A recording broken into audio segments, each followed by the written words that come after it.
I had a long conversation with President Xi of China this morning. We discussed some of the obvious things, and we discussed trade, and we also discussed a place called North Korea. It was a long call. It was a very good call. We have a very, very fine relationship, and let's see what happens. I think we're making great progress. So, and we are going to be going to China during the month of November. You probably have it in your schedules, and I look very much forward to that. And I'm thrilled to host this important dinner with leaders of some of the greatest allies in the Western Hemisphere, and that is so true. We're here to discuss the growing crisis in Venezuela. The socialist dictatorship of Nicolas Maduro has inflicted terrible misery and suffering on the good people of that country. This corrupt regime destroyed the thriving nation by imposing a failed ideology that has produced poverty and despair everywhere it has been tried.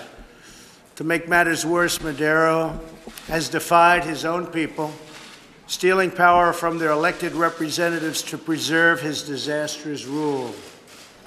The Venezuelan people are starving, and their country is collapsing. It was one of the wealthiest countries in the world for a long period of time, and now the people are starving and the country is collapsing. Who would think that possible? Democratic institutions are being destroyed. The situation is completely unacceptable. As responsible neighbors and friends of the Venezuelan people, our goal must be to help them regain their freedom, recover their country, and restore their democracy. I'd like to thank the leaders in this room. We have some great leaders in this room. And I want to thank them for condemning the regime and to providing the vital support to the Venezuelan people. Most of the media, the press, a lot of other leaders have no idea the tremendous job that the people, without exception, in this room are doing as leaders of their country in helping the people.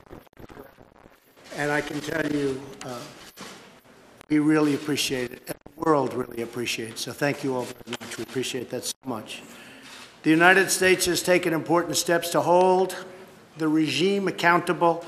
We are prepared to take further action if the government of Venezuela persists on the path to imposing authoritarian rule on the Venezuelan people. We are fortunate to have incredibly strong and healthy trade relationships with all of the countries gathered here today. They're doing very well with the United States. We want to try and change that a little bit so we can turn the tables just a little bit.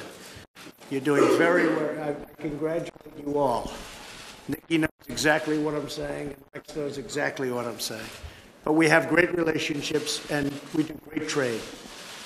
Our economic bonds form a critical foundation for advancing peace and prosperity for all of our people and all of our neighbors. I ask every country represented here to be prepared to do more to address this unbelievably serious crisis. We call for the full restoration of democracy and political freedoms in Venezuela, and we want it to happen very, very soon.